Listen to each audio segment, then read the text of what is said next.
Hi everyone, welcome to Teja Gopi YouTube channel. మేము దసరాకి ఊరొచ్చాము, village వచ్చాము. ఇప్పుడు నుంచి అయితే విలేజ్ వీడియోస్ అనేది వస్తూ ఉంటాయి. ఇక్కడికి వచ్చాక నా వాయిస్ అయితే చేంజ్ అయ్యింది, సో ఏమనుకోకండి. ఇప్పుడు వాయిస్ ఓవర్ ఇస్తున్నాను కాబట్టి ఇట్లా ఉంది, అందుకే నేను ముందే చెప్తున్నాను. మండే మార్నింగ్కి వచ్చాము మేమైతే, అంటే సండే నైట్కి మండే మార్నింగ్కి వచ్చాము. ఇంకా హౌస్ క్లీనింగ్ అంతా చేయటం వల్ల నేనైతే ఏం వీడియోస్ తీయలేదు. వెన్స్డే రోజు అంటే దసరా ముందు రోజు అయితే మేము పూజలో కూర్చున్నాము. వెన్స్డే రోజు తీసిన వీడియో ఇదైతే. నేను ఇంకా మార్నింగే లేచి మొత్తం క్లీన్ చేసుకున్న తర్వాత దేవుళ్ళకి కూడా బొట్లు పెట్టేశాను. నా పక్కనే ఉందైతే మా అక్క వాళ్ళ బాబు. నేను ఇట్లా దేవుడికి బొట్లు పెడుతున్నానని, నేను హెల్ప్ చేస్తా పిన్ని అని చెప్పి నా పక్కనే కూర్చొని హెల్ప్ చేస్తున్నాడు. చాలామంది వీడియోస్ ఎందుకు పెట్టట్లేదు అని చెప్పి అడుగుతున్నారు. విలేజ్ వచ్చాం కాబట్టి ఇక్కడ వైఫై అనేది లేదు, నెట్ అనేది సరిగ్గా రావట్లేదు. అందువల్ల నేను వీడియోస్ అనేది పోస్ట్ చేయలేదు, అదొక రీజన్. ఇంకోటి ఏంటంటే అసలు నాకు ఎడిట్ చేయడానికి కూడా టైం కూడా లేదు. మొత్తం క్లీనింగ్, నెక్స్ట్ డే పూజ, నెక్స్ట్ డే దసరా అంతా సరిపోయింది. అందువల్లే నేను ఎడిట్ చేయలేక పెట్టలేదు. ఇప్పటి నుంచి అయితే డైలీగా వీడియోస్ అనేది వస్తాయి. పూజ చేయించుకునే వాళ్ళకి ఏంటంటే ఉదయం పూట పూజ చేస్తారు, సాయంత్రం కూడా పూజ చేస్తారు. కొన్ని రీజన్స్ వల్ల ఉదయం పూట క్యాన్సిల్ అయ్యింది. సో అందువల్ల ఏం చేశారంటే మేము కూర్చున్న రోజు ఈవినింగ్ పూజ పెట్టేశారు. ఇంకా సో ఆఫ్టర్నూన్ నుంచి అన్ని ప్రసాదాలు అయితే చేశాము.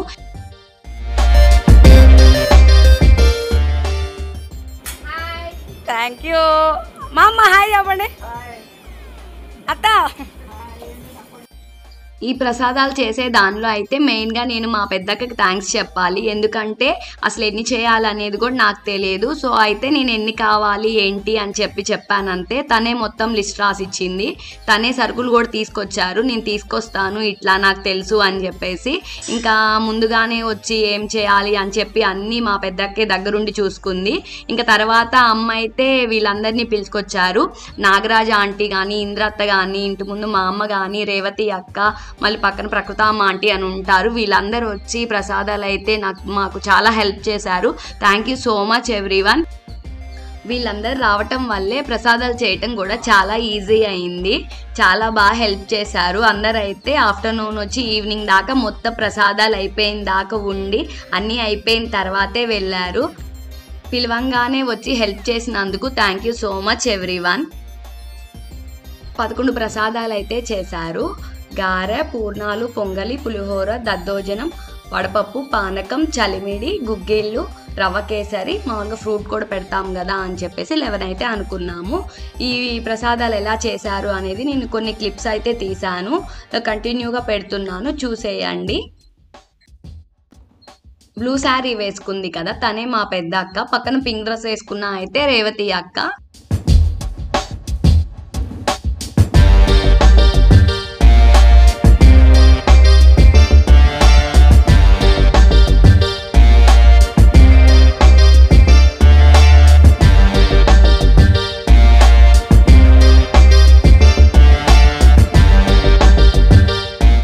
పులిహోర అయితే అప్పట్లో ఇలా కలిపే వాళ్ళంట. కింద గడ్డి వేసేసి దానిపైన ఒక క్లాత్ వేసి దానిపైన ఇట్లా అన్నీ వేసేసి కలిపే వాళ్ళంట. సో ఆ పద్ధతిలోనే కలిపారు. ఈ బ్లాక్ శారీ వేసుకున్న ఆంటీ అయితే నాగరాజ ఆంటీ, తిని కూడా చాలా హెల్ప్ చేశారు. Thank you aunty. ప్రసాదాలు అయితే టేస్ట్ అయితే అన్నీ చాలా బాగా వచ్చాయి.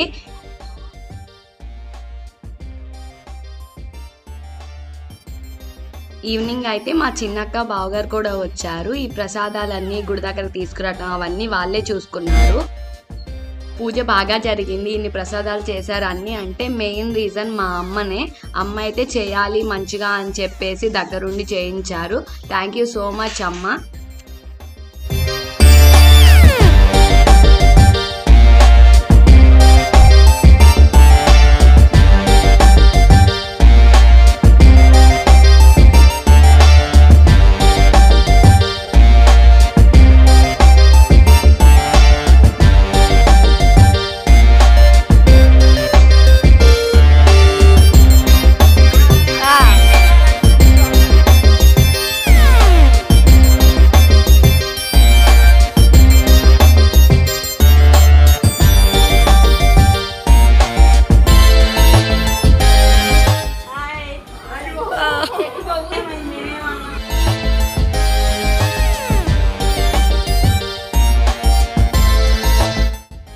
పూజకి వెళ్ళే ముందు ఇంట్లో కూడా పూజ చేసుకొని వెళ్ళాము.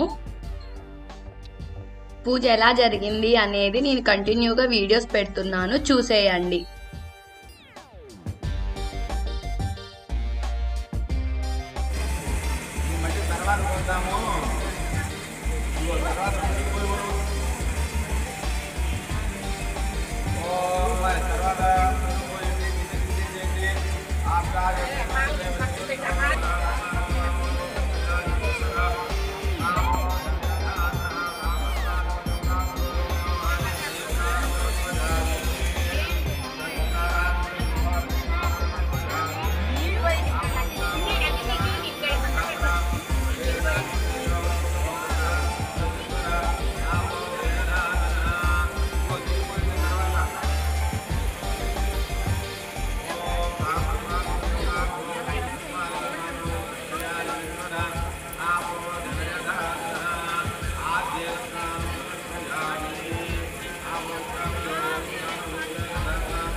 పూజ మొత్తం అయిపోయిన తర్వాత అందరికి తాంబూలం గాజులు అయితే ఇచ్చాను.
కొన్ని పిక్స్ అయితే యాడ్ చేశాను, చూసేయండి. ఈ వీడియో నచ్చినట్లయితే లైక్ చేయండి, షేర్ చేయండి, సబ్స్క్రైబ్ చేయండి. Thanks for watching everyone.